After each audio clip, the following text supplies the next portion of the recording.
I was making 30,000 cookies by hand by myself.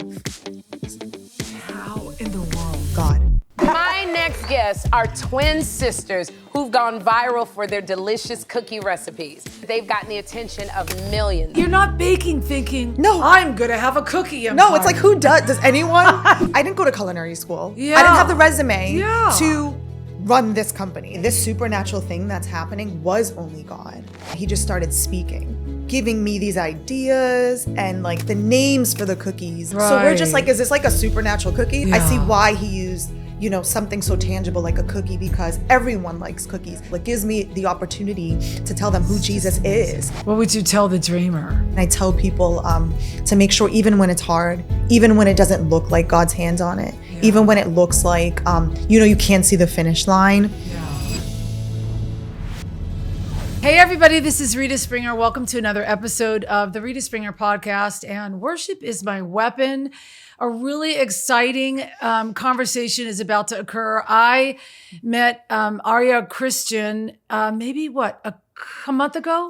Literally like I was in New York doing a conference, and I was leading worship at Saints Church in Glendale, New York, with Maria Durso's women's conference. Yeah. And you were one of the speakers, almost like I want to say they kind of did these TED Talky things. Yeah. But you shared your story, and I was so riveted, mainly too because I love a story about creative expression used as evangelism. To me, that just wipes me out. Yeah. Like I think everybody has a story, everybody has a creative story, and I grew up saying, I don't have a creative bone in my body. Because when you look at a painting or you look at something that you've never done, you just assume you can't do it. Right. But I've grown to learn that you can kind of do anything at any given age if A, it's a desire of your heart, and if you just trust the Lord with it. That's right. So I am so excited today because you in COVID, right? In COVID, you and your twin sister launched a cookie company. Were you bored? I love that. I mean, we were Rita, all bored at home doing something. We were all bored. Everyone was making literally sourdough bread and just like, you know, posting their recipes. Yeah, it was a big sourdough It was phenomenon. a sourdough moment. Now I know it was the Lord. Then I just thought, I'm making cookies. But who would have thought that in the midst of this time where the world was shut down, that's where God would speak this idea into me. That's crazy. That would lead me here. It's bizarre. But we were bored, yes, to answer your question. And then what was your life up to that? What kind of business were you in where you got shut down and isolated? Because you're living in New York, you're from Boston. I'm from Boston. And to be honest, music. I went to Berklee College of Music, and I sang my entire life. And How, are you on the fashion. worship In team fact, at Saints? I'm in the choir. I'm in the choir, yeah. Why don't you get up there with the microphone? Soon. We got to sing. But yeah, and styling. So like everything like so opposite from cooking. I've always cooked. I've always enjoyed cooking. I've always loved to cook, but I never looked at it as like a career. Right. You know what I mean? It was never something that I felt like was really ingrained in me. Yeah. It wasn't a business. But the Lord had a different idea. Wow. And so wait, you graduate Berklee. yeah. And what did you graduate in? Vocal performance. Vocal Yeah. performance. And arranging. Yeah. And Wow. did we never talk about No, this? we never talked about this. Now, what was the Yeah. dream there? Were you just going to go off and be a pop star? You know, that was always the dream, and it still is the dream. Just Christian music. Yeah, now. yeah, The Lord yeah. completely convicted me and changed my direction. So now I'm working on worship music and Christian music. Wow. Yeah, but you know, I had this time alone with God, and He was just like, so we're gonna move a lot of things around, and we're gonna start from here. Yeah. And He just completely brought me back to basics in every area of my life. Wow. And uprooted things, reintroduced things to me, Yeah. like this business, and kind of spoke to me in a way like, through this, all of these things are gonna blossom. But like this is like the gold right here. Wow. My company. So yeah. Okay, so you're in COVID. you and your twin sister are hanging out in the kitchen and you're making cookies. Is that where the Lord spoke to you in that about this? Or was it something that in COVID you were having these conversations with the Lord about your life kind of? Yeah, the Lord started speaking to me a lot about identity and purpose for years now. Yeah. And he just started, like I said, we kind of just like got to basics, stripped everything away, and he just opened my mind to what identity and purpose through him looks like, what following his vision for my life looks like, as opposed to my worldly vision. Were you in a wrestle with your own kind of struggle on what you wanted versus what you felt like you were called to? I love that you asked that. Absolutely. Okay. I feel like we all get to that point, right? Yeah. Especially, what's so hard is when you've given yourself an identity for so long, and then you have to come to that place when you speak to God, because he's going to be honest. When he says, hey, the way you've been doing it in your version isn't the right way. Yeah. That's hard to face, because you're just like, am I a failure? Where did I go wrong? It's you have shame. You have to kind of start over. Yeah. You just like battle with this back and forth of flesh and spirit. And it was a struggle for me for sure. Wow. But I knew following God's way was the right way. And yeah. So were you were, it sounds like you were in this tension where you had conviction and yet you had God kind of speaking a direction. Is that like, did you grow up with a dream to do music? Oh yeah, for sure. And my father actually he passed away, was a world-renowned jazz musician. So I grew up in that world. Okay. I grew up in that. I've been performing since I was a kid. And that was just like always the dream for me, and still is. But the Lord told me that the way I was doing it was not right. Right. That's not the right way. Right. And, I grew up with God in my life. My family is just devout Christians, warriors for the Lord. But when you grow up with that, you just kind of stray a little bit. You want to do your own thing. Younger years, for years, and do worldly things, and you turn to vices and relationships and all these things that God's not calling you to. Yeah. So I had to, it was during the place of my dad's passing, actually, where I had a conversation with God, and he's like, I've been here the whole time. Are you ready to finally take my hand? Basically. Yeah. And I did. And was this before COVID or this was before COVID, around 2016, 2016. And about like 8 years ago. And that's when I like finally laid everything down, and I was like, I want relationship with you, God. Wow. And not transactional. I want relational. And I made that decision, and it wasn't perfect. Like I said at the women's conference, like I strayed a lot. I backslid a lot. We're imperfect, but I knew like I want relationship with you, God, because I want to follow your vision for my life. My way is not working anymore. Yeah. And to admit that to yourself, no matter what career you're in, is really difficult. And it was just more of like, I wasn't satisfied. Even if there were successes here and there, even if there were areas to make money and things that were good in my life, I still didn't feel complete and whole. I didn't feel happy. Did you feel a pressure to be successful as a woman? Yeah, I did. And, as culture tells you there's a certain age you have to be. Ageism comes into it. And you just feel like when you're doing something for so long, you start to question yourself, and you're like, so why isn't this working out? I have the formula right? The formula right. Yeah. But I don't see the success. And the reality isn't you have to work harder. The reality is, did God call you to that? Yeah. And, I was walking in doors that God never called me to. So he has no obligation to meet me there. So that's just like what was happening. And, there was a lot of like stagnation, I feel, when I was walking in my own vision as opposed to God's own vision. Well, it's, I've said a lot, because a lot of us grow up with incredibly beautiful amounts of religion, but not many of us grow up with an understanding of relationship. So good. And I think that's what you're saying is you had all the understanding of the house of God and the things of God, enough for the conviction.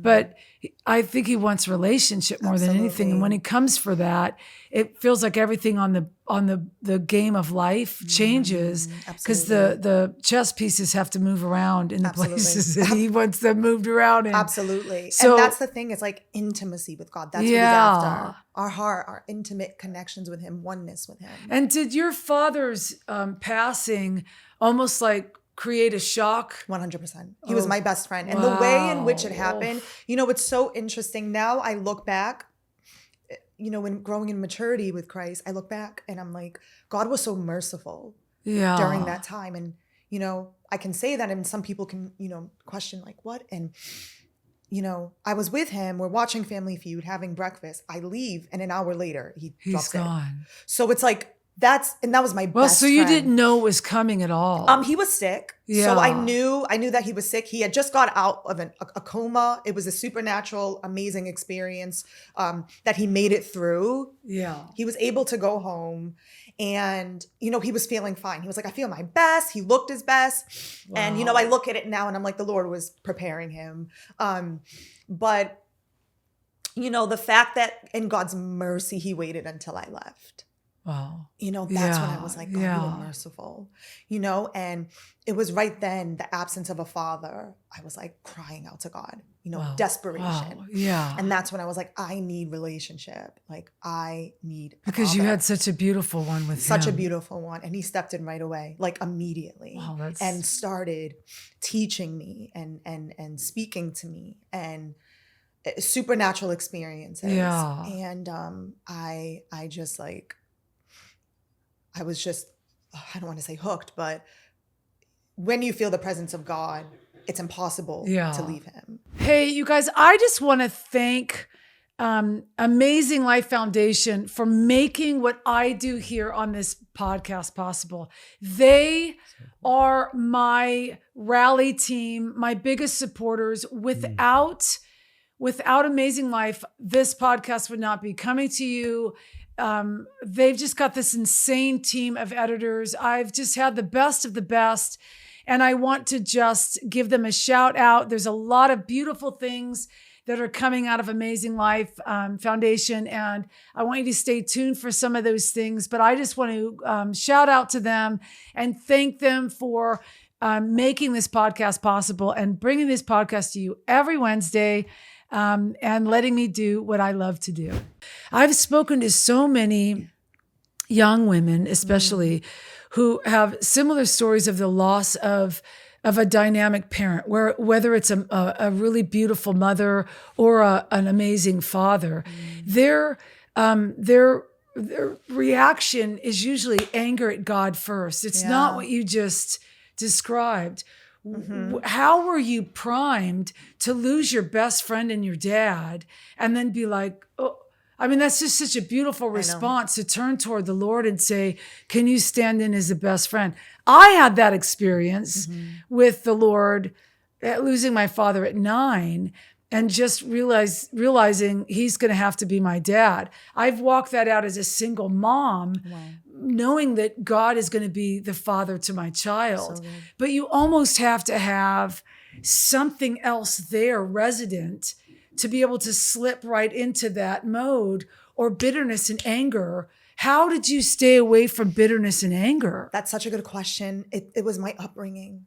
To see how faithful my father was. I grew up with warriors, family that was in the church, Reverend, my aunt, and all of these people who were pillars in the church. So I saw death, my grandmother, my grandfather, my aunt, just one after another before my dad. Okay. And I saw that in surrender and submission to the Lord, what peace that surpasses understanding looks like. And that you can't get it until you surrender. So for me, I'm like, until I want that peace right now. God help me. I have to surrender first.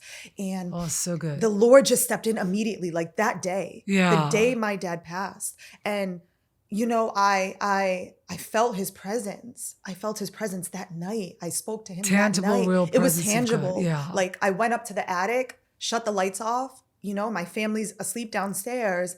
And I just prayed and cried out to him. And immediately it felt like this like Wow. heavy blanket on me immediately. And I was like, he's in the room with me. Yeah. Like, he answered immediately. And I'm like, God, this is going to be a journey, but like you cannot leave me. Yeah. You cannot leave me. So you have that experience, and you're in and out. You're walking out your faith. You're walking out this new kind of season with the Lord. Not going to say it's perfect. You're not saying that it's a perfect thing. Yeah. But your attention is absolutely. He's got like your attention. immediately. And I would say like the last, especially like 4 years. Of my life have been complete transformation where he like through maturity in Christ. And I see that he's elevating me. I see that, the promotion in him like quickly, and he's working kind of speedily. And that was kind of the time that we built our business. So I just see like this radical change. And how he's working in my life, in my family's life, in business, and in my relationship with him. And it's just it's supernatural. And he's working. He's working quick. Yeah. And then COVID hits. And you're baking cookies.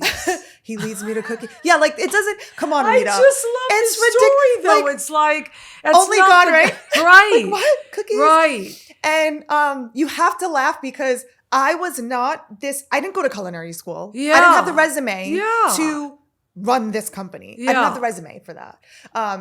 But we know supernatural God can step in and take nothing and turn it into something extraordinary. And that's what he did. Yeah. And, I had this like love for it. I started baking them.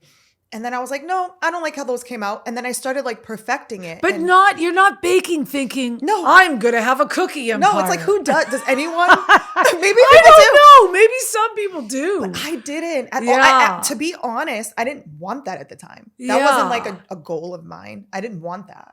I would never think of that. Yeah. And I mean, we're stuck home watching cooking shows, all those things. Right. And he just like used me in that. And I started like perfecting it day after day, week after week. I mean, who was eating all these cookies? Friends, family, people, neighbors. Hilarious. Yeah, like what? And I started getting, me and my sister started getting like good response from it. And we were just like, people are like, hey, can you like Uber these to my house? They look really good. We created an Instagram for it. Oh my gosh. And we were like, let's call it this. Like there was nothing serious about it. Would you classify it as kind of goofing around? Kind of. Wow. And we take culinary seriously, but you don't have to have a culinary degree to make cookies. No. Yeah. No. That's baking is kind of a different thing. Baking is hard in and of itself. But yeah, that's why it's so sweet that it's just like you guys were just kind of passing the COVID time. And I feel like that's when the Lord steps in. Wow. It's always when your attention isn't fully on the thing. It's always when you're not obsessed with the thing, because then you make it an idol. When you're just like so obsessed with this or so obsessed with that gift or so obsessed with, that job. But I feel like he saw that I was just enjoying this thing that could bring people joy. And I think he just was like, I'm using you in this. Wow. Your guard's down. And he just started speaking and just like really giving me these ideas and like the names for the cookies. And I know even before we get to the business, he was just giving me like dreams during that time. And, I had these like experiences where I was like, this is God. Like God's in this. I know that his hand is on this for sure because I like this too much and it's easy. There's this like flow and all of these doors just started opening up. Yeah. And doors that like, I wasn't searching for, connections I wasn't searching for, emails I wasn't looking for. I mean, were you Ubering cookies across town? Yeah, like we'd send it to friends or be like, you could pick this up. If friends had like birthday parties, like the COVID park dates, I'd bring cookies. And so you started building a clientele. I started building a clientele and people started requesting them. So I was like, this could be a business. And that's when the idea hit. Okay. We were like, this could be a business. People want to pay for this. This could be a business. Yeah. So still not too serious about it, just more like, okay, this is a cute, side hustle kind of thing. And I enjoyed it. And I'm trying to, this it's like concept crazy, in my head. right? It's crazy. Because I'm trying to think, when you're starting that, you're doing everything. You don't have employees. No, You're doing no. this in your kitchen. Yeah. Washing beaters and buying eggs and sugar and flour, and it's all on you. All on you. So how many hours a day are we baking cookies? It started out just a few hours. Okay. 4 hours. Yeah. Quick, innocent. We got the recipe down. This is something simple. How many do you have? Just chocolate chip? Do you have oatmeal? We started with like a chocolate chip cookie, and then we had like the formula and the foundation to that. Yeah. So then we just started changing the flavors. Got it. And then these creative, cool names popped into the mind. Because the Lord was giving you all this stuff. All of this stuff. And again, at the time, we didn't know that. He's so creative, right? Yes. And started giving us, for an oatmeal raisin cookie, he's raising the roof. And like all of these cool, so funny cute. names. Yes. Yeah. And we're just like, it's quick. It's not anything we had to think about. And that's like the amazing thing about this business is we still to this day, we haven't had to think about something for too long. Right. There's this flow, there's this grace. Yeah. And it blows my mind. Wow. It really blows my mind. So when did it start clicking? Where you're like, I need to hire employees here. Yeah, we started getting asked to do pop-ups. Okay. And we started getting asked by like ice cream shops and all of these places to provide our cookies. Okay. So we were like, this is a business now.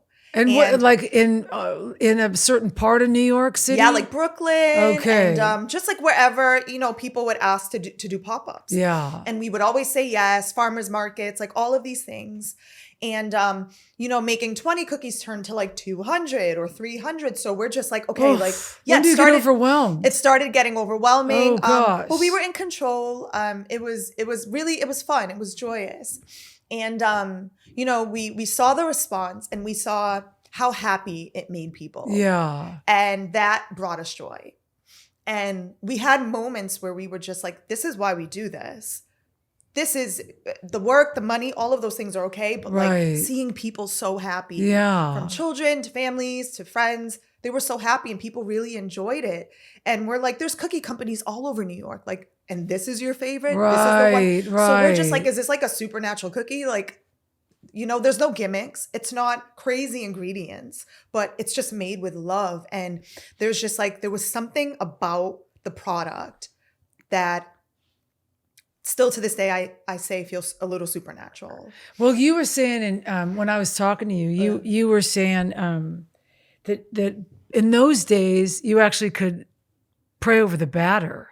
Oh yeah, and I still do. Yeah. I still do. Where you just speak life over the batter. Yeah, and like I just know that wild. it's crazy. I love it. And and we'll get into this and the production and all of that, but I have to cover it in prayer. I have to. Yeah. Because God gave me this. You know what I mean? He's blessing this. So I want to bless others with this. You know what I mean? So, we cover it in prayer, and each product as they go out, they're, going into certain hands or certain companies or whatever. I just like to cover it in prayer. Yeah. Like, and Lord, it isn't your responsibility after it leaves the house. You just are trusting the Lord that it's going to make somebody happy. It's going to bring joy to somebody's life. And that's what God's asked me to do. And this entire thing is just trust. I'm just like, you have to laugh, Rita. Because it's the most so beautiful thing crazy. To me, though. It's so crazy that this is what he's, his hand is on. Yeah. And how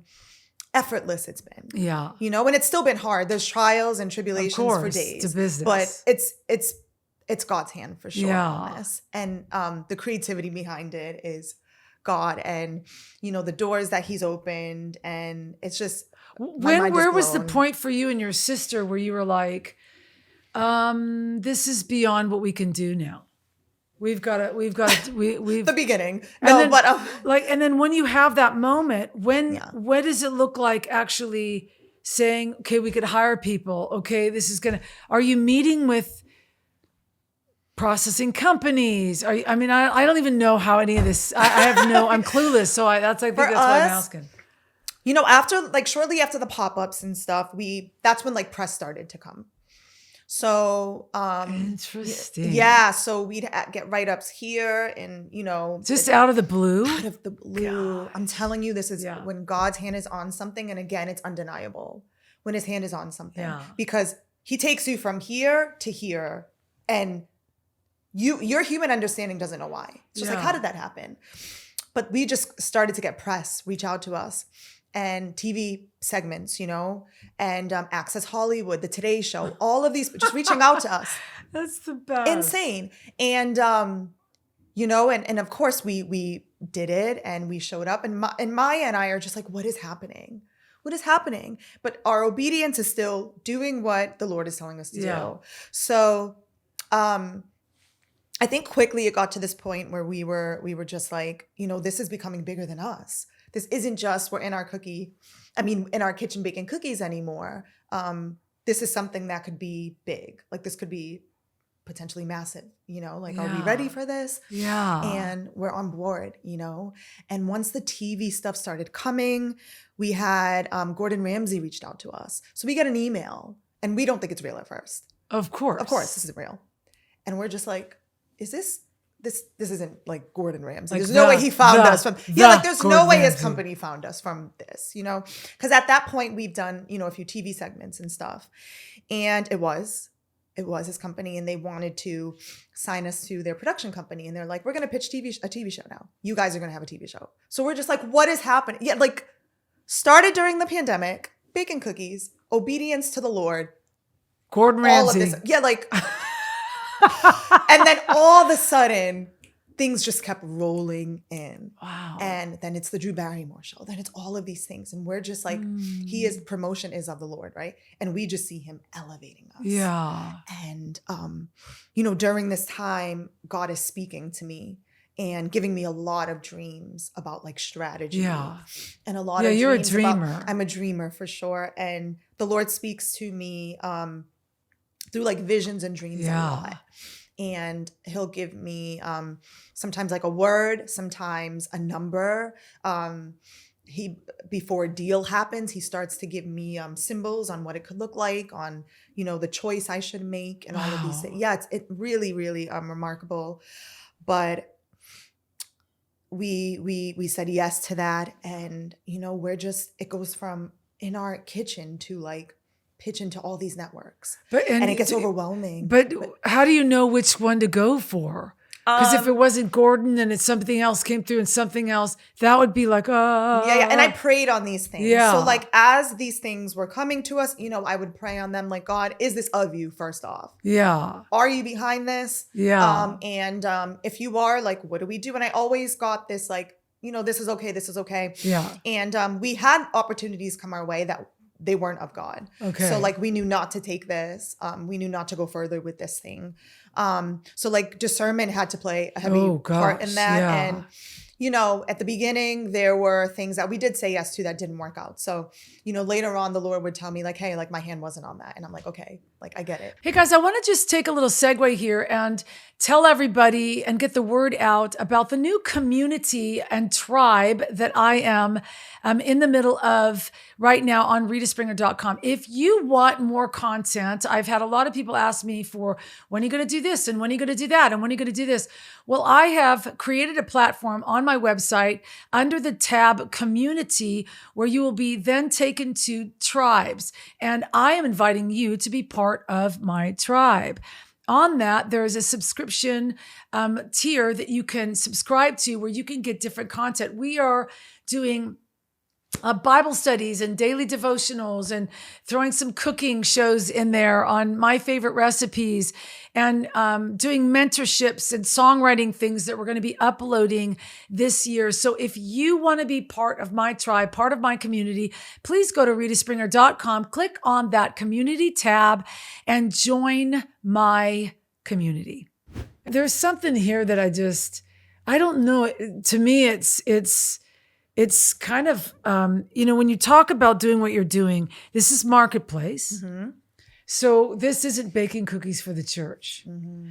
Now but it's creative, right? Mm-hmm. I have such a an interesting time trying to communicate the crossover between the Christian realm and the mainstream realm. And if God calls you into mainstream as a Christian singer or songwriter, he's also going to give you the ability to not sell yourself out when you get there. But sometimes it's really difficult for Christians to be like, I don't know if that would be the Lord because that's the world. But here you are.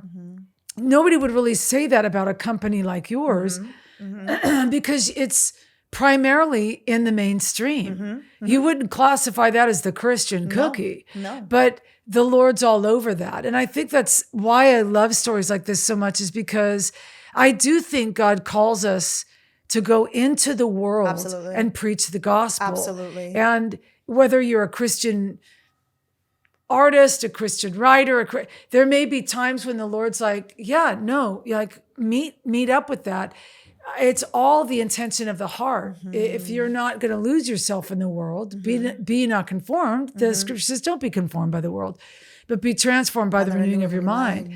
And you're starting a business that's being pitched by not the Catholic Church, want your cookies. It's all of these kind of secular entities that you have to actually be like, hey, Lord, is that? And hearing the Lord say yay or nay on those things, I just find that fascinating. It's amazing. Because if you're flipping on the opposite side of the Christian realm, you have so many naysayers being like, that would not be the Lord. And I'm like, it kind of may be the Lord, because the Lord wants to be able to send you where you're willing for God to send you. And we have to also understand that whether you're a believer or not, you're still his child. You're still his and child. He still died for you. Yeah. So he's calling us into places with assignment. Yeah. And with hopes to bring the ones that strayed back home, with hopes to bring the non-believers, to bring them to understand who he is, to believe in him. I believe he wants everyone to have that opportunity before it's too late. So I believe that he's calling us into the world to share our testimony, to let the Holy Spirit move through us, and to inspire people, and to let people know that, hey, this supernatural thing that's happening was only God. So we've had, to this day, I've had non-believers reach out to me. That's amazing that this happened. How did this happen? And it gives me, I love when I get, how did this happen? Because it gives me the opportunity to tell them the gospel. It gives me the opportunity to tell them who Jesus is. And it's happened. And I'm able to, through my company, and I see it so clearly now that this is a vessel.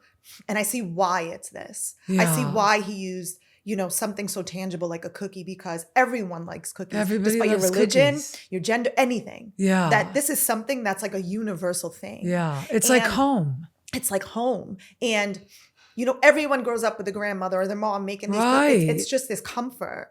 And it's a conversation piece. And through this thing, through this product, I am able to tell you how I got here, how I got this thing, and how God worked in my life. And whether you believe in him or not, you can't deny it's a supernatural experience, that it's this incredible experience.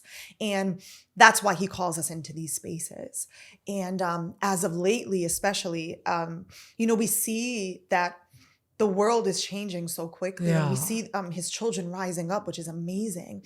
And I see more now than ever that he's calling us into these secular spaces to preach the gospel, me too. To say the word. The fact that I was able to even say it was God's hand on my life on this in that TV segment. I don't think I would have said that a few years ago. Not because I didn't believe it, but because it probably would have been cut out from the segment, or because I would have been afraid to say it. But now I feel, how can I not praise him? How can we not say his name? Do you feel like that language is changing too in the secular world, where God's faith plays a part in kind of everybody's life, regardless of what their belief is? Do you feel it's a safer space to be like? I do. Yeah. I do. I feel like, I think now more than ever, because life is changing, the world is changing so much, and there's so much darkness being brought to light. Yeah, it's undeniable at this point.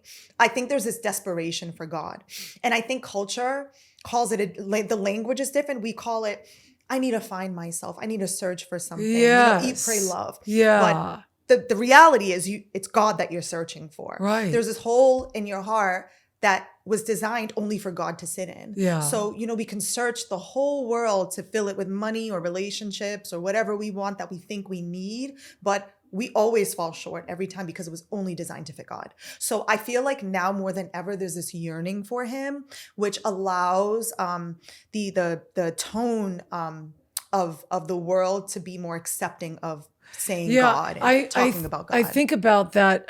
You know who she is. Is it Tabitha? The little vegan gal that started just posting something, and now she's like, and she's very outspoken about her faith and her walk with the Lord. And that language just seems like a little bit more like, yeah, that's fine. So I love that about the doors opening for you in that, because I think, maybe 10 years ago, it would have been way different. But there is so much darkness within the world and in the church that's being brought to light. Absolutely. Which is necessary. And, it's a ministry at the end of the day. Your gifts that God gives you, if you're able to preach the gospel with this thing and testify about God, like that's your ministry. Yeah. You know what I mean? And there's a responsibility that I now see that I have with this company. Yeah. That it's not just about cookies. It's not just about elevating myself. I don't care about that. Yeah. It's about bringing the kingdom of God in this thing. Yeah. And you were saying something earlier too that I'd love for you to answer. And then I want you to tell us which deal you took. But you talked about knowing whatever platform you're on, you're hearing from the Lord to say, nope, don't say anything. And then, you could say that here. You could say, it's not like you're like, here, have a cookie. Let me tell you about the Lord. No. It's like you actually are using the discernment, not just to make the deals and to know who you're supposed to align yourself with, but you're asking the Lord for discernment 100%. in every city that you go in or wherever you're traveling or whoever you're talking to, and on what to say about him. Absolutely. And that's just, I'm in awe of that. It's taken a while to get there. And I think because of lack of discernment, I understand now how important discernment is. Got it. And, I now see every place that God sends me as assignment, as opposed to, I want to be here because it's fun, or I want to be here because it's work. It's, God, if you open this door, there's someone on the other side that you need to hear a word from. Yeah. There's someone on the other side that maybe something dormant needs to be woken up. There's something that someone needs to receive from me, or you wouldn't have sent me here. And sometimes he says, I don't want you to say anything. I just want you to show up. My glory is going to be over you. Sometimes it's not about what you say. It's just about your posture. Right. It's about how you appear to someone. It's about you walking into a room and the energy you bring to that room. Sometimes he doesn't want me to say anything. But sometimes he gives me a word. Sometimes when I travel, I pray about, God, show me what's going on in the city, like what's going on in this room. Is there anyone that I need to speak to? Is there someone I should bring my company up to so it can allow me to bring you up, And I think just allowing room for him to have a conversation with you is so important. And sometimes the discernment isn't for the room you're in or the company you walk into, whatever. Sometimes it's for you. Yeah. Sometimes it's just, God, what's happening? What do I need to discern today? Yeah. But I always, no matter what it is, ask him for a word and ask him, are you in this? And if you are, and you're sending me here, like there's something you need for me to learn, for me to receive, or for me to give. Wow. So I think that's super important. So I encourage anyone to do that. Yeah. Every believer to do that, especially now in these days. Yeah, that's so good. Yeah. Okay, so go back to Ramsey sends you stuff. Other people start sending you stuff. And then it's just, everything's just building at this point. So we see our company growing. We see numbers growing. We have a website now. We ship all over the US. But are you still in your kitchen? No, so we've elevated now. Okay. And think of your poor kitchen. Yeah. And we were just being obedient. just being obedient to the Lord. And, at this point, I'm starting to get a little anxious, and I'm starting to even ask the Lord, okay, like, send me here, send us there. Like, we want this, we want that deal. Is this going to work out? And, getting a little impatient. Yes. So he starts teaching me about patience. Yeah. So he starts, we're just growing. We're growing rapidly. And then we get, the opportunity for, fast forward to, I think this is like last year. Yeah. We get. So you didn't make a deal before you made the big deal? No. Okay, so you just waited it out. Why didn't you sign with Gordon? Well, we did. We ended up signing with him, pitched the shows, and then the industry shut down because of the strike. Because of the strike. Because God, thank God we didn't sign things prior to interesting. that. And we had the conversation, my sister and I, we were like, imagine we signed to a specific network and then our show got canceled because of the strike. God, like there's what happens when that happens? Are you just like, boop, boop? A lot of shows got dropped. A lot of things, didn't. Yeah, it just like didn't move. And now I see that God was oh like, my goodness, of course. And I think we were it was so much zeal and so much excitement that we were just like, we want to show. But, God at that time, I believe, was just like, that's not where I'm bringing you right now. And that's not what, man, you gotta be listening to you gotta be listening. Cause at first I was just like, no, God, this is, it's okay, God, you don't know. Yeah. Like, you don't know. You've been working overtime. You work so much, just take today off, And, oh man. He's right. He just always knows perfect timing. The perfect timing. So the strike happens and, we walk away from certain things and then things start to get revealed to us. And we decided to walk away from a couple of things that we felt this isn't in alignment, which was really hard at first because I think we had this moment of, is this stupid? Like we're walking away from this and we made the decision and it was the right decision. Yeah. And, just again, stepping into like that authority, knowing that like wherever the Lord's leading me is where I'm supposed to be. And then this deal opens up. And you have a dream. So I have a dream. This JetBlue partnership starts to get opened up. And we got to a place with them that it was, my sister and I were like, this may not work because of certain things that, were falling into place. And the timing felt a little off balance. And I have a dream. Then literally it was like a literal dream. Literal dream. The night before. And I call it my JetBlue dream, but the Lord shows a hand putting a ring on my finger. And in the ring, it says mint condition. And the last few letters were the colors of the rainbow. And, there's a couple of symbols in it. And then I wake up. And, I'm like, Holy Spirit, interpret this. Like, wait, God. You're a single woman, right? Yeah. Aren't you? When you wake up from that dream, you're not thinking, oh my gosh, I'm going to get married.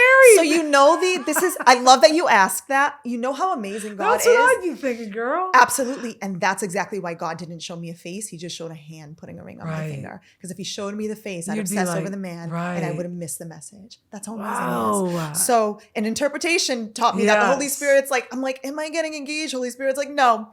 The reason was to show you that it is a proposal. You didn't get married in the dream. This was a proposal. So I had the understanding that there was a proposal taking place. Yeah. So in the ring, it said mint condition. And in my mind, I'm like, the band? Like, I know there's a band called Mint Condition, but like, why would you show me this? And the Lord's like, the name of first class on JetBlue Airlines is called Mint. And condition is wild. Condition is an agreement. Is it agreement? So we have the JetBlue Mint agreement. There's a proposal. So I know the tone of the dream is talking about, like there's this agreement happening. And then the Holy Spirit speaks to me immediately and is like, don't forget the colors of the rainbow and what that signifies. That's my covenant. That's my agreement with you. That's my promise. Wow. And that's the Lord saying, I'm promising you that this is going through. Like I made a promise to you. And the next day I wake up, so I wake up from that and my mind is blown. I interpret it. And that day I get on a call with someone and, at the end of the call, it leads to her saying, okay, this is all working out. I'm sending you the proposal now. And I immediately was just like, God, like, are you kidding me? And we are signed with JetBlue Airlines. And our cookies are on the flights. On the and flights. He kept his promise. Like, he was faithful. And so I say all that to say, when the Lord has his hand on something and he gives you his promise, he will be faithful. Yes. Like, he's faithful. Yes. And, through all the trials and tribulations prior to this moment, because we went through a time where, we were challenged a lot in our business. Yeah. And this was like such a specific turning point for us, but for me spiritually, because I even had a moment when this was falling apart that I questioned. I was like, was this the enemy the whole time deceiving me? Was the JetBlue thing not him at all? Like, this isn't going through. Wow. Was he not even behind Wow. this? And then I started to question, was I deceived? Yeah. So I was just like, God, how could you let me be deceived? I had a moment like of weakness. And, he gave me the dream that night. And I think he's just like, Aria, like, don't ever think that you knew this was me. You know me. Right. Don't second guess yourself when you know it's me. And that dream was that's still to this day one of my most powerful dreams I've had. And quickly after that, he started giving me like numbers, so dollar amounts to look for. And he started giving me strategy dreams. And so I can make the right decisions. Yeah. And he started, at the beginning of when this all came together, getting on calls and doing accountant work that I never had training for. I don't know how I was doing it. Right. And, he was just giving me, strategy and confidence. And it was just remarkable on how all of this came together, but all through obedience. Yeah. Like, that's what it was. It was through Yeah. obedience and submission to him, to just let him do what he Yeah. does.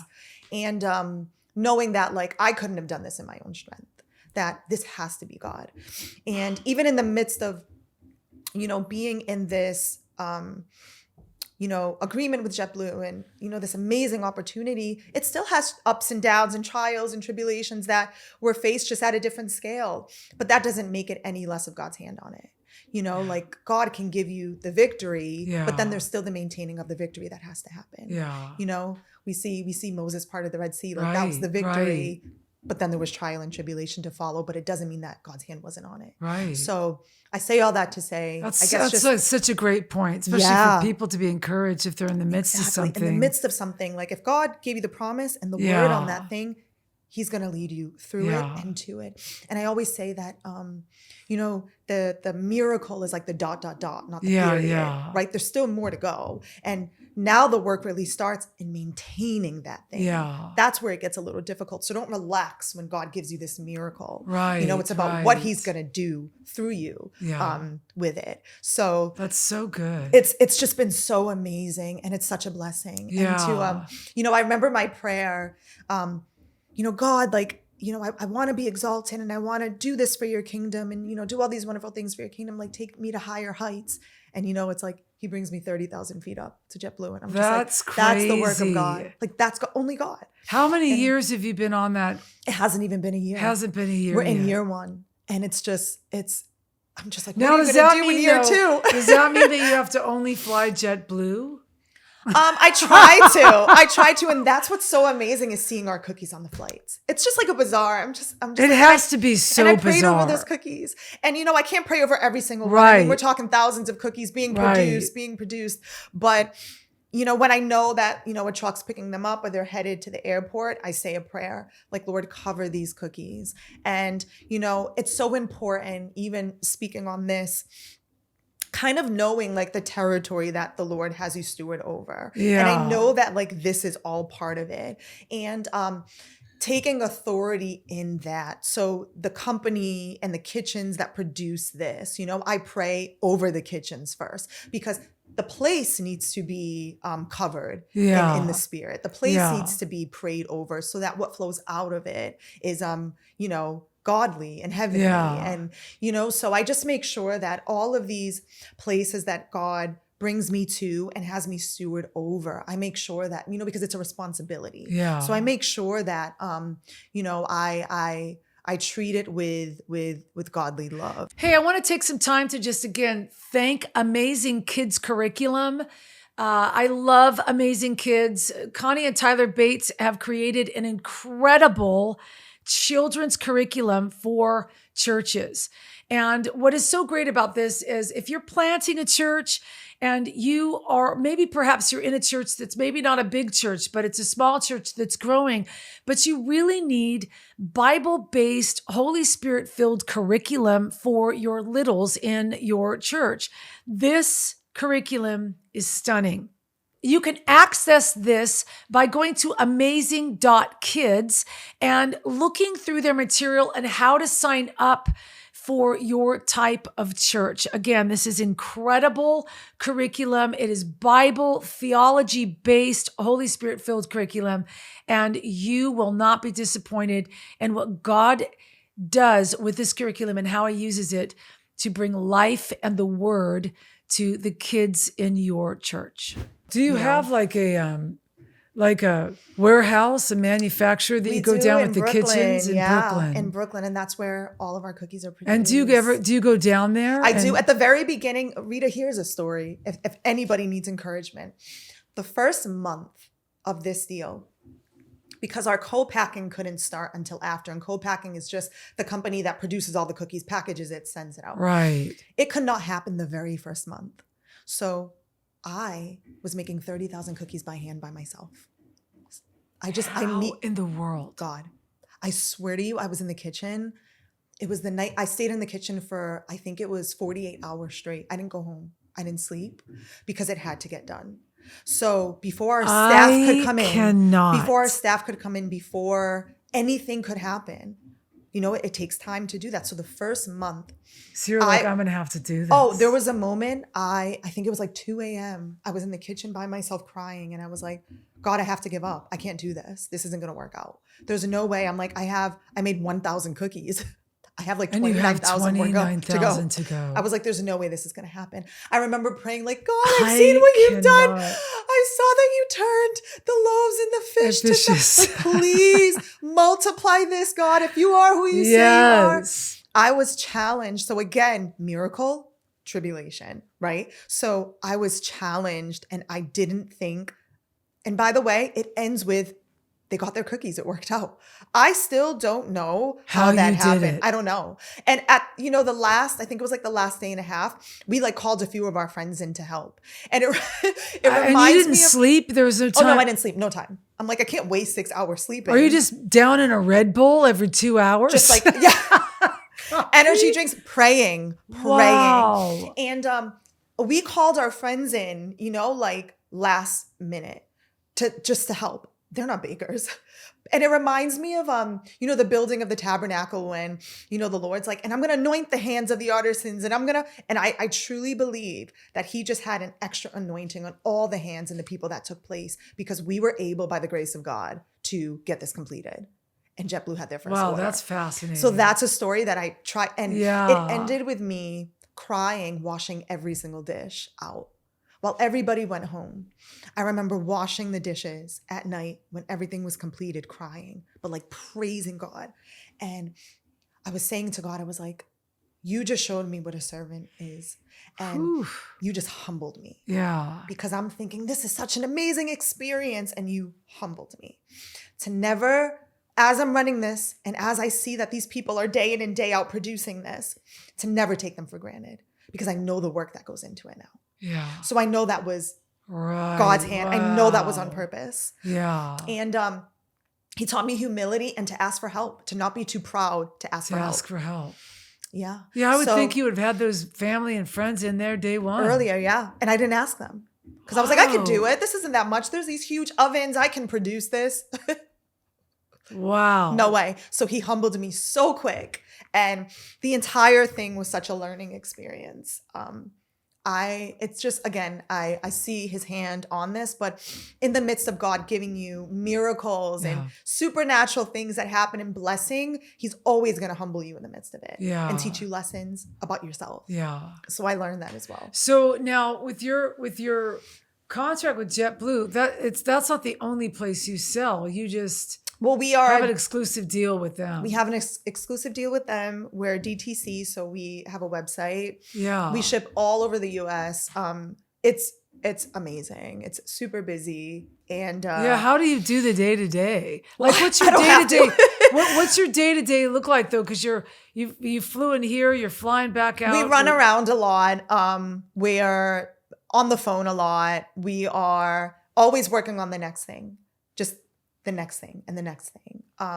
So even do you feel like God's giving you new ideas to branch out? Yeah, and he also spoke to us in the midst of this to start like a charity, like this fun, and we already started it, and he spoke to me so clearly and said, as you guys grow with your company, I want you to create spaces for people to express themselves with in the culinary world. Wow. So just Beautiful. like workshops and children, I saw children and for them to be able to have creative expression and learn culinary skills and culinary terms and to build them up so they have a chance to go to culinary school, especially people in underprivileged areas and communities that may not be able to afford it, and us being able to send people to culinary school who cannot afford it, just to create equal opportunity.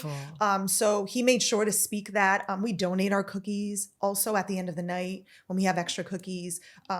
We make sure to do that. That's important to give cookies to the homeless, and it's just the way God's working and making sure that we have a humble steward mindset, like a servant mindset through all of this is it's remarkable. And you live in New York, and your sister's in California. So she's running the West Coast. Yeah. And as we expand, really just leading our West Coast adventures. Right. But I like to tell people, the truth about it, the way God's been working, and he's so supernatural. Yeah. Each day, each week, each month, it's just a new experience to us. Like I am in real time going through this. So what people see is in real time. Yeah. I can't tell you what next month looks like. Right. And it's like every month has been something bigger and bigger. And our business together, in my personal life, even through this business, the way God's been speaking to me and elevating me, to be able to share my testimony, to be able to share the good news of God, the gospel, and to be able to just like encourage people and just let them know that like they can have hope in him, but just like it starts with him and it starts with obedience. The word has been obedience. What's your life encouragement throw? Like if you were going to throw out some life to the dreamer, what would you tell the dreamer? To be honest, it starts with obedience. It starts with obedience. I cannot say that word enough. And that is the word that the Lord has just been giving me over and obedience. And we see in the word that God says, if you love me, you'll obey me. So we see that with God, to be able to love God, the fullness of God in the way that he desires, it starts with obedience. Yeah. So we can't even get all of the attributes of God and all of the blessings from God and really walk in a blessing from God unless we're obedient. Wow. So it starts with that. And I tell people to make sure, even when it's hard, even when it doesn't look like God's hands on it, even when it looks like, you can't see the finish line. Obedience, stay obedient. I promise you that no amount of time can take away the blessing if his hand's on it. And we see that with Abraham and Sarah, like sometimes it takes years. You just have to stay obedient and understand that his promise is not going to change. Yeah. And I love the picture that you've been painting, that you can see the promise, but it doesn't mean that you're not going to have to go through some of the trial. Just stay in it and know that he's with you. Walk through the valley, And it's just, that's almost, I like to tell people like the promise is the tribulation as well. We always we see the promise as being a victory, and we see the promise as being, celebration and all these things. But in the word, it says, you will have tribulation, but take heart, I've overcome the world. But you will have tribulation. Don't forget, that's a promise too. Right. So there is, almost like, don't wait on it, but like don't be surprised when it When it happens. Like comes, almost yeah. be like silently expecting of it. So it doesn't take you by surprise. And, just stay in the word and equip yourself for when that time comes. Wow. So you know how to navigate through it. Yeah. But yeah, throughout this whole journey, I've just seen the hand of God in a different light. And it's just, he's amazing. We Yeah. all know that. But, Yeah. when he, to me, the best part of this is what he's allowed me to do with this company. It's not even about the places he exalts us in. It's not about being on TV. It's not about the cool blessings, but it's about like being able to share my testimony, being able to encourage someone, and being able to share like God is real. There's no way I could have done this on my own. Yeah. Remember what I said at the beginning. I didn't have the resume. Right. Didn't have it. He Yeah. created the resume for me. I couldn't tell anybody that without God, you can just be in a kitchen baking cookies and now you're on one of the biggest airlines. Like it can't happen. It actually can't happen without God. It can't. Yeah. That's so It doesn't good. happen. It doesn't happen. All of these things don't happen without God. Yeah. And the beautiful part is his grace covers you when you're obedient. You just see the grace. It's, there's tribulation, but there's an ease about it. There's not chaos. Yeah. And even when things may not work out the way I planned, I have a peace about it. Yeah. What's What's your biggest dream right now for you? Like, what's the next mountain you want to climb? That's a good question. I want a bakery for us. I want us to be planted in different places. Well, like a stores. Storefronts and just, being able to do workshops for us and being able to encourage people, but bringing like Bible into business and bringing God into business, and, just talk to people who are, I guess, at the beginning stages or in it, how submission and obedience can really take you so much further than any kind of plan or worldly system can, or worldly task list can, or whatever. But just what God can do alone. And for me, just like I'm writing some music. I'm writing some gospel music, which is really exciting, and just praying on that and like God. Yeah, because your time to focus on anything else, you're almost consumed. Kind of. At the beginning, especially. Yeah. It was just that. And I believe that was intentional. Yeah. I believe that God made that intentional. Does it get to be like a kind of a well-oiled machine where it's like everything's going? Everything right now, yeah. It's But when you turn to brick and mortar, that's another level. But I can't imagine, and I believe that God is just going to keep, sending me out. And will you do Boston first or New York? Probably Boston. Like I was going to home say, first. would you go home first? Probably home, and then New York, and what part hopefully of Boston, by the California. way? It's a little outside of Boston. It's called New Bedford. Okay, Massachusetts. I know New You know New Bedford? Bedford, the whaling city. Yeah, I've been out there. Wow. Yeah, but and a lot of it is also just leaving an element of surprise. Yeah, because I believe that I've been making my own plans for a while, and God's just disrupted it. So. I know with you it'd be like, okay, just tell me what you want me to do. Yeah, he's going to be like, no, you're going to own a trucking company. It's like, what? It seems like he just like has all of these things that I never would have thought for myself. But I believe he's just using me. He's really using me. That's so great. It's discipleship. It's just, it's about spreading the gospel. Well, I love the entrepreneurship of it too. It's like, Yeah. I think Jesus is such an entrepreneur. Like he's such an entrepreneur, and it's like, you give him a chance, he'll show you what to do. Yeah. Yeah. And, I think sticking with it is probably the hardest thing, because I think for me, like, I feel sometimes like is the hustle worth it? Sometimes you get so exhausted in the hustle, you're like, this isn't working. I'm done. Right. And that's like what I was saying earlier. Like, we've been there. Like, I feel like everyone's had that moment where you're in the thick of it, you're in the hustle. And I feel like a lot of it is also when you give yourself identity. Like, sometimes when you're walking in God's promise, you can have a day where you're just like, I'm tired, of course. Yeah. But, I found with myself that when I was just doing things my way, like I said at the women's conference, I equated it to a hamster on a wheel. Yeah. And, you look at a hamster and he's going and he's going and he's going and, you're in amazement. You're just like, he's moving so fast and, he's going so quick, but you realize the thing propelling him is himself. Yeah. And then when you look closely, you're like, he's actually staying in the same spot. So all he's doing is tiring himself out, and he creates this illusion that he's moving. And sometimes that's us. We're just like, wait a minute, I'm tiring myself out because I'm propelling myself and I'm doing all of these things and I'm going that's so such a great picture. Yeah, and I'm going so quickly, but I'm the one that's driving myself and I can't do that. You realize like that's why you get tired. So when you follow God's word and you just take a season out, which could be a while, it requires patience.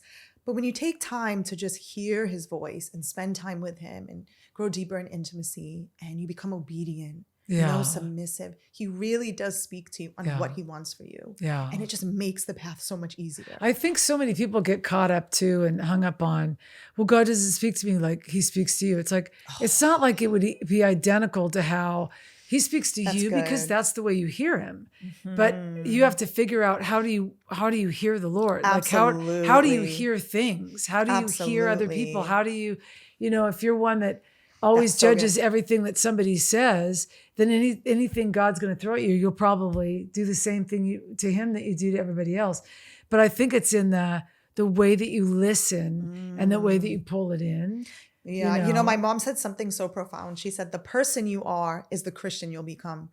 And I was like, wow, Mom. And she said, if you're a person who doesn't try new things, you're a person who doesn't, you're not receptive to this. That's kind of who you are in the spirit. So, so I learned with myself, I've always been this creative, wide-eyed person who's curious about everything and believes in the supernatural and excited about life. And that's why God, has all these different channels he speaks to me. But I always like to tell people, it all goes back to the word. Don't compare yourself to someone else. Like God speaks to all of us. But, his volume has stayed the same since the beginning. Right. Your life just got loud. The life around you is too loud. His volume has stayed the same. The same. So you have to just be in this place and create time, like a consecrated time to just be in your secret place and wait on him. Yeah. And that's the thing is a lot of people don't want to wait on him. It may take 4 hours. Do you have 4 hours to wait on him? Right. Every day looks different. Let me ask you this too. As a single woman, okay, you're a young single woman, not yet married, don't have kids. Right. Would this have happened if you were? Oh, that's a really good question. Because that's another factor. That's another factor. Because I'm sure that's a desire of your heart, is it not? Of course. And I think for us as single women, a lot of our identity is in how we're seen and loved and received. Do you think maybe God is like, no, I can't have her married before I do this with her? I believe that. Now you're a boss. I'm a boss. Yeah. Boss babe. Oh my goodness. I believe that this was intentional, of course. Yeah. I believe that Jesus wanted to make me look at him as husband first. And to be the center of my life first. He needed to be. He had to be. I was completely transformed, literally from my dad's death until today. And I would not have been past the stuff he's done for me. I would have not had intimate relationship with him, which is first and foremost, if I had been married. Yeah. I just wouldn't. I think he wanted to build me up first and know who, find out who my identity is. Like, who am I first? That's so good. Before I put my identity. Ladies, I've always put my identity in men. Yeah. Or the thing that I'm doing. Yes. Or, when we do that in the world. And, it's so funny. The Lord has shown me this recently in talking to me about identity that, we see, when Jesus gets baptized, right? And, the Spirit descends on him like a dove. And, God says, this is my son in whom I'm well pleased. So we see that Jesus pleases him. And, as you read the Bible, you see why. You see his attributes and you see, he's the Son of God. He's pleasing. But first and foremost, the Lord says, this is my son, right? So identity. His identity is in me. And we even see that with Jesus, with the woman with the issue of blood, how before he says anything to her, he looks at her and he says, daughter, like your faith has made you well. So before we before we attach ourselves to the circumstance, you're not the woman who bled, you're not this, your daughter first, right? Before a circumstance and talents and gifts and the future or who you were comes into play, your identity first is in God. Your identity is daughter, your identity is son, like you're a child of God first. And I had to really get the revelation of that to understand, wait, my identity is in Jesus first. Like my identity is daughter. And then it's like, okay, now as my daughter, this is what you're going to do in the world. Yeah. Now as my daughter, this is where I'm sending you. But identity first is in me. Yeah. And I had to really learn that first before I started attaching myself to things. And I believe that before marriage and all those things can come into play, the Lord really needed to have me understand, like, you're my daughter first. You're not a wife. You're not this. You're not, before any of those things, you're my daughter. And now I'm going to build you up. Yeah. I'm going to teach you about following me and who I am and the revelation of who I am and intimacy and all of these things, like back to basics with him. Before I can be this woman who can put identity into anything else. Yeah. And he's building me up to be a wife. Right. I wasn't ready to be someone's wife. Yeah. I wasn't ready for that. And I want to be the best wife I can be. Well, and the kind of, the great thing about it is that the kind of man that now you need is not the man that you would ever. Oh, no. And that's where it's like, where are those guys? You know what I'm saying? It's like that's man, there are I've met more amazing women, like strong. I know. Entrepreneuring, like the ladies talented. Right now, they're beautiful. Like, I'm just like, how in the world? And I'm convinced it's because they are doing what you just said. They realized I am not dependent on what a man thinks about my beauty or my wealth or my this or that. I'm going to actually find out what God is saying so that I'm ready to walk in with clarity. Absolutely. And that's just like, that's so man, good. The playing field gets a lot less when you come in mature like that, because a lot of guys they're looking for the needy that's what they think they want is somebody that they can kind of be whatever to them. Good. And it's it's not, man, guys need to start looking for good Christian women who are full of the identity of Christ. But again, a guy's got to rise up to that level. Yeah. I mean, I think at my age, at this point, it's not trying to be mean, but it's just like, I ain't got time to carry your bags. You know what I'm saying? I ain't got time to carry your bags. If you're not going to do the work, I've done the work. If you're not going to do the work, meet me. Meet me here. Meet me here. And that's that kind of a guy is, unfortunately, it's hard to find. I don't mean to be mean about you guys out there. It's honesty. They're listening. Yeah. But also, like, it's so easy for me. If anyone asks, this is the type of guy you need to be is in here. His name is Jesus. It's so easy. Just be exactly who he is.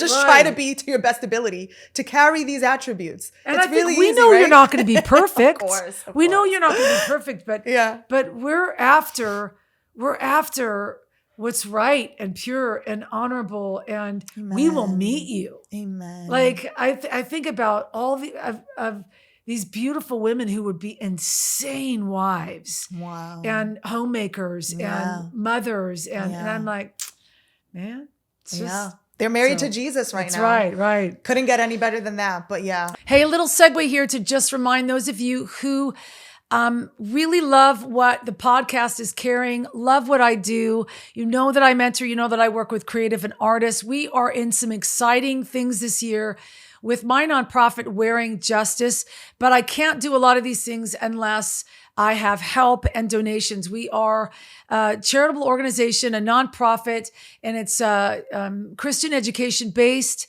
And if you are out there and you love to donate to things that not just inspire people, but heal people while people are being inspired, would you consider donating to my nonprofit, Wearing Justice? If you just click this QR code that you're seeing on the screen, you can donate and give any amount of donation. It was greatly appreciated. I would so appreciate it because I can keep doing what I feel like God's called me to do and really keep believing in artists everywhere and how God is using the arts to heal people's heart. And I love that. I just love what I do. I want to keep this up, but I need your help to do it. So would you consider today making a donation to Wearing Justice and help keep this all up and running? Okay, last question. Yes. I ask everybody this question on the podcast because I find it so intriguing.